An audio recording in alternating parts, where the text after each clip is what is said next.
नमस्कार, माझं नाव शेखर आहे आणि मी मुंबईत राहतो. मी 34 वर्षांचा एक विवाहित माणूस आहे आणि एका मीडिया प्रोडक्शन हाऊससाठी काम करतो. माझ्या कामावर मी नेहमी AC बसमधून प्रवास करतो.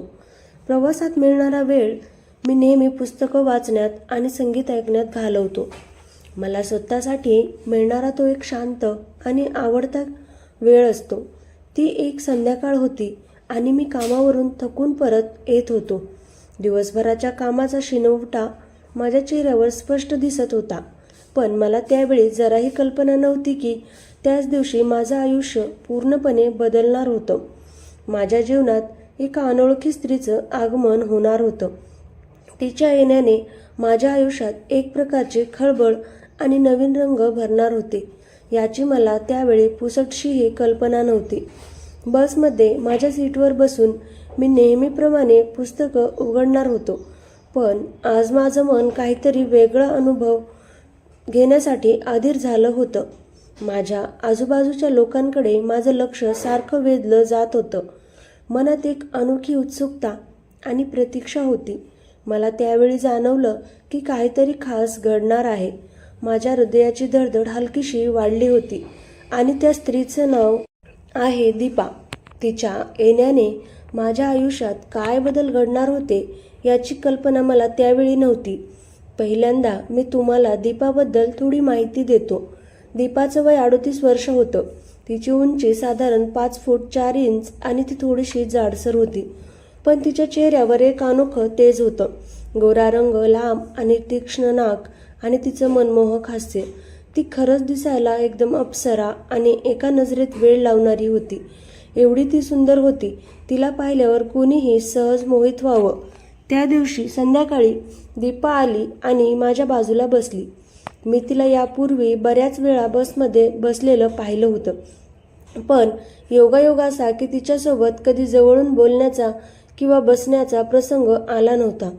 पण बऱ्याच वेळा आमच्या नजरा एकमेकांना भिडल्या होत्या. त्या नयनभेटीत एक अनोखी ओढ आणि जिज्ञासा दडलेली असायची. ती बसल्यावर मी नेहमीप्रमाणे माझ्या पुस्तकात पूर्णपणे गुंतून गेलो. मला दुसऱ्या कशाचंच भान नव्हतं. मग साधारण अर्ध्या तासानंतर तिने मला हळूच माझ्या पुस्तकाबद्दल विचारलं. तिचा आवाज खूप गोड आणि मनमोहक होता. ती म्हणाली, "अहो, तुमच्या पुस्तकाचं नाव एवढं मजेदार आहे, तर पुस्तक किती मजेदार असेल, नाही का?" तिच्या त्या अनपेक्षित आणि मनमोकळ्या बोलण्याने माझं लक्ष पुस्तकातून विचलित झालं. मी तिच्याकडे आश्चर्याने पाहिलं. तिच्या चेहऱ्यावर एक प्रेमळ हास्य होतं. त्या क्षणी मला जाणवलं की माझ्या आयुष्यात आता काहीतरी नवीन सुरू होणार आहे. मी तिला हसून म्हणालो, "मला तर हे पुस्तक खरंच खूप मजेदार वाटलं." मी तिला त्या पुस्तकाबद्दल सविस्तर सांगितलं आणि कथेबद्दल थोडक्यात माहिती दिली. तिला त्या पुस्तकात खूप रस निर्माण झाला आणि आमची त्या विषयावरची चर्चा रंगत गेली आणि आमचं त्याविषयी बोलणं हळूहळू करत संगीताकडे वळलं.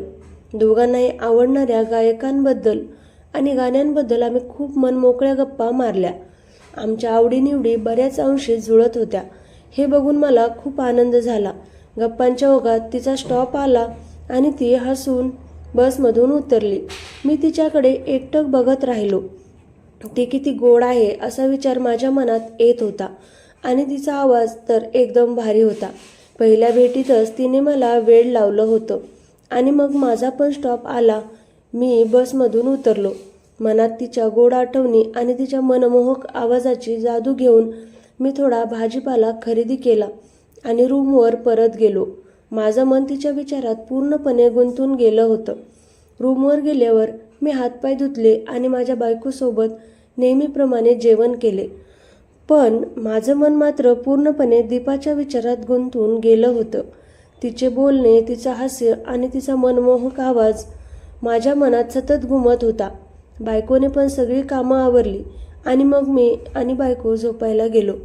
बायकोला दीपा समजून मी त्या रात्री आनंद घेतला आणि झोपेतही मला दीपाचे स्वप्न पडत होते. तिच्या विचारात मी इतका गुंतून गेलो होतो की नकळतपणे मी आणखी बायकोला दीपा समजून खूप जवळ घेतलं आणि त्याच विचारात मी झोपलो. दुसऱ्या दिवशी सकाळी लवकर उठून मी माझ्या कामावर गेलो.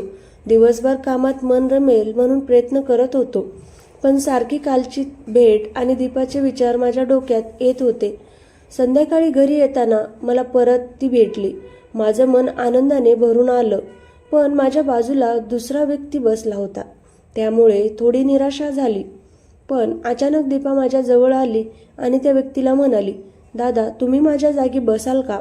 मला यांच्याशी थोडं बोलायचं आहे. तिच्या त्या अनपेक्षित बोलण्याने माझं मन उत्सुकतेने भरून गेलं आणि तो व्यक्ती हो म्हणून तिच्या जागी जाऊन बसला आणि दीपा माझ्याजवळ बसली. माझ्याजवळ बसताच तिने कालच्या पुस्तकाविषयी बोलणं सुरू केलं. तिच्या त्या मनमोकळ्या बोलण्याने मला खूप बरं वाटलं. असं वाटलं की जणू काही आम्ही खूप दिवसांपासूनचे मित्र आहोत. तिच्यासोबत बोलताना वेळ कसा गेला हे मला समजलंच नाही. आणि आश्चर्याची गोष्ट म्हणजे तिने पण तेच पुस्तक विकत घेतलं होतं. तिने ते मला हसून दाखवलं. तिच्या त्या खुशीच्या हावभावामुळे मला खूप आनंद झाला.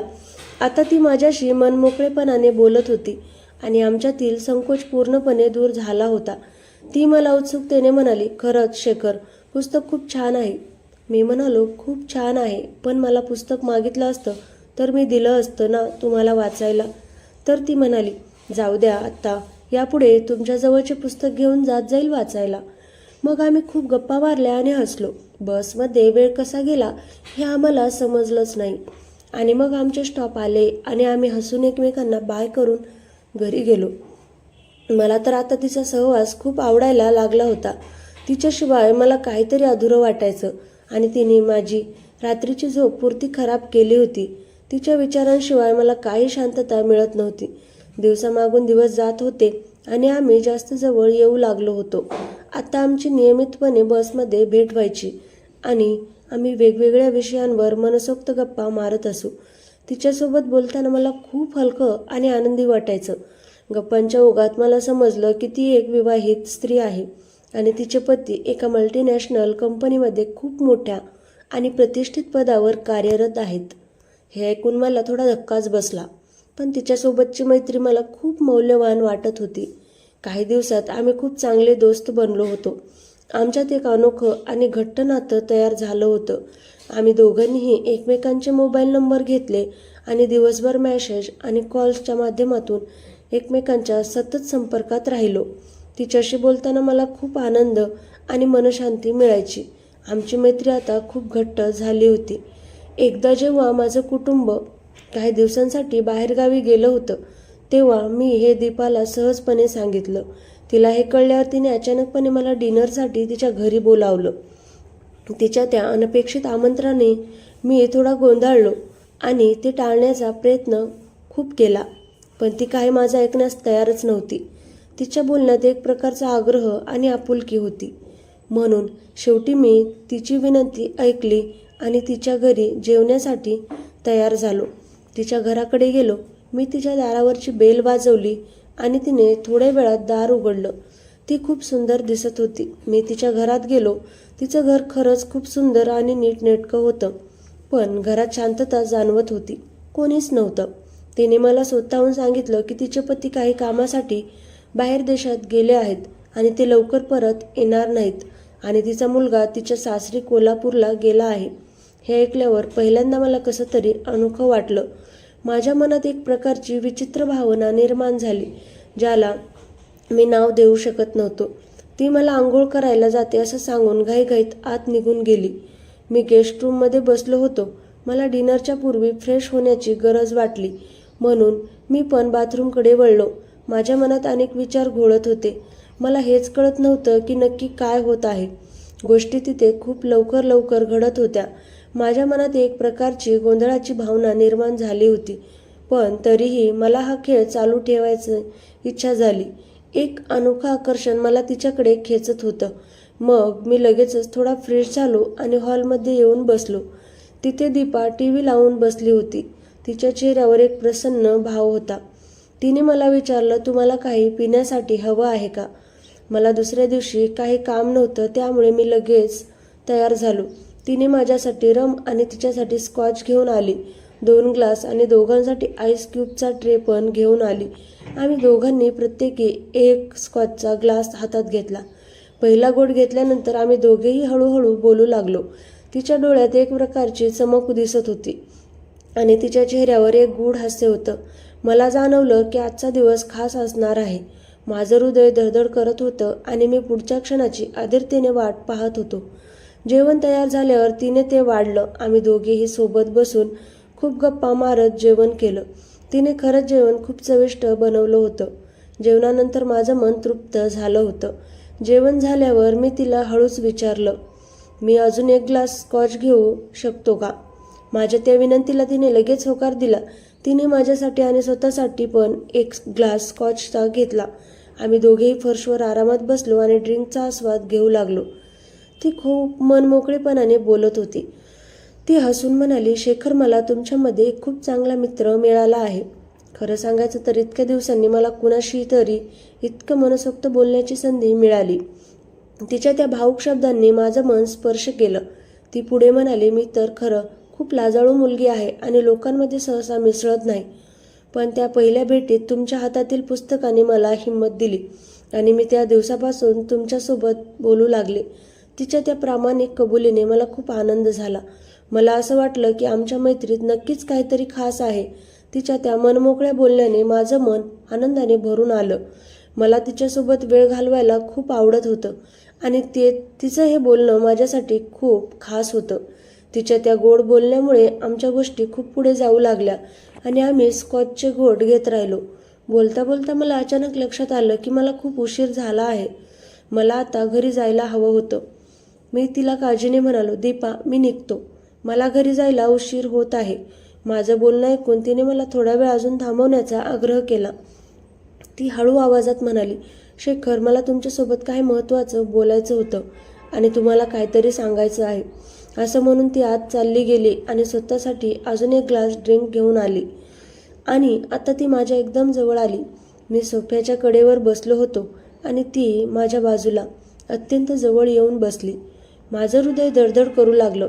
वातावरणात एक प्रकारचा तणाव आणि उत्सुकता निर्माण झाली होती. मला वाटलं की आता मी तिला मनातली खरी भावना सांगणार आहे. माझं मन तिच्या पुढच्या शब्दांसाठी अधीर झालं होतं. ती माझ्या इतक्या जवळ बसल्यामुळे मला अजिबातच हलता येत नव्हतं. मी स्तब्ध झालो होतो आणि मी तिच्या पुढची कृतीची अधीरतेने वाट पाहत होतो. मग तिने हळूच माझा हात आपल्या हातात घेतला आणि माझा इतका चांगला दोस्त होण्याबद्दल माझे आभार मानले आणि मी सुद्धा तिचे आभार मानले, कारण ती मला इतका गोड व्यक्ती समजत होती. मग पुढे भावूक होत म्हणाली, शेखर, तुम्ही माझ्यासाठी इतकी समजूतदारी दाखवत आहात, म्हणूनच तुम्ही आज माझ्यासोबत इथे आहात आणि तुम्ही माझ्या नेहमीच अडचणी ऐकून घेता. त्यामुळे मला तुम्ही खूप आवडता. तिच्या त्या प्रत्येक शब्दाने माझं हृदय धडधड करू लागलं. मी तिचं बोलणं ऐकून थोडा दचकलो आणि तिच्याकडे एकटक पाहत राहिलो. मला विश्वास बसत नव्हता की माझ्या मनात अनेक भावना एकत्र आल्या होत्या. मग तिने तो ग्लास हळूच टेबलवर ठेवला आणि माझ्या डोळ्यात रोखून बघितलं आणि मग तिने मला हळू आवाजात विचारलं, शेखर, मी तुला मिठी मारू शकते का? माझ्या प्रतिक्रियेची वाट न पाहता तिने मला घट्ट मिठी मारली. तिच्या त्या अचानक मिठीने माझं मन आनंदाने ओतप्रोत भरून गेलं. त्या प्रेमळ स्पर्शाने मला खूप भारी वाटलं. माझ्या भाऊपाशात एक सुंदर आणि गोड स्त्री मला घट्ट मिठी मारत होती. माझं हृदय धडधड करत होतं आणि माझ्यात एक प्रकारची अनामिक ऊर्जा संचारली होती. ती हळूहळू रडू लागली. तिच्या डोळ्यांतून अश्रूंच्या धारा वाहत होत्या. ती भावूक होऊन म्हणाली, शेखर, मला कोणीच बऱ्याच दिवसांपासून मिठीत घेतले नाही आणि मी घरी एकटीच होते. असं म्हणून तिने मिठी आणखी घट्ट केली आणि ती काळजीच्या स्वरात म्हणाली, प्लीज, काही वाईट वाटून घेऊ नकोस. मी तिला हसून म्हणालो, मी कशाला काही वाईट वाटून घेऊ? माझ्यासोबत एक सुंदर अप्सरा होती आणि ती मला मिठी मारत होती. ती दुःखी स्वरात म्हणाली, माझा नवरा घरी नसतो. तो नेहमी कामासाठी बाहेर असतो. त्यामुळे मी खूप एकटी पडली आहे आणि मी माझी इच्छा दाबून कसे तरी दिवस काढत आहे. प्लीज, मला जवळ घे ना आणि प्रेम कर. मी खूप दिवसांपासून त्या सुखापासून दूर आहे. मला ते सुख आज दे. माझी इच्छा पूर्ण कर. असं म्हणून ती रडत होती. मी तिला समजावण्याचा प्रयत्न केला, पण तिचं रडणं थांबत नव्हतं. तिची आक्तिकता बघून माझं मन व्याकुळ झालं. मग मी हळूच तिच्या ओठांवर ओठ ठेवले आणि तिला किस करू लागलो. आता तिचं रडणं थांबलं आणि तिने मला घट्ट मिठी मारून किस करत मला साथ देत होती. त्या भावक्षणात आमच्यातील दुःख आणि एकाकीपणा हळूहळू कमी होत होता. तिला आता खूप छान वाटू लागले होते. तिने मला हाताला धरून बेडरूममध्ये घेऊन गेली. मी आत जाताच तिला बिलगलो. थोड्या वेळानंतर मात्र माझा बांध तुटू लागला. तिला म्हणालो, खूप सुंदर दिसतेस तू तर. ती म्हणाली, तुला आवडलेले ना? मी म्हणालो, खूप म्हणजे खूपच आवडले आहेस तर. ती म्हणाली, मग रोज मला प्रेम करणार का? मी तिला हो माझे दिलरुबा हो असे म्हणालो आणि बोलत बोलत आम्ही आमचे प्रेम करू लागलो. आणि त्या शांत वातावरणात आमचे प्रेम गजबजून गेले होते. आम्ही दोघेही त्या क्षणाचा मनसोक्त आनंद घेत होतो आणि एका नव्या आणि रोमांचक अनुभवाच्या दिशेने प्रवास करत होतो. ती पण त्या क्षणाच्या आनंदात पूर्णपणे हरवून गेली होती.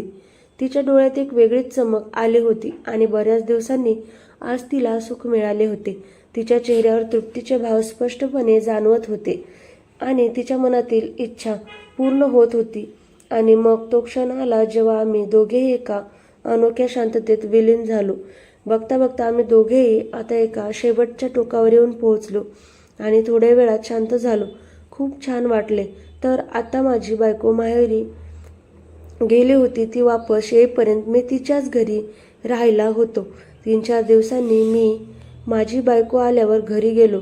तर आता नेहमी वेळ मिळेल तेव्हा ती मला तिच्या घरी बोलवत होती आणि मी खुश होऊन तिच्या घरी जात होतो आणि आम्ही मजे करत होतो. तर मित्रांनो, कथा आवडली असेल तर कॉमेंट करून सांगा. व्हिडिओला लाईक करा, चॅनलला सबस्क्राईब करायला विसरू नका. चला तर मग पुन्हा भेटूयात अशाच नवीन व्हिडिओमध्ये. धन्यवाद.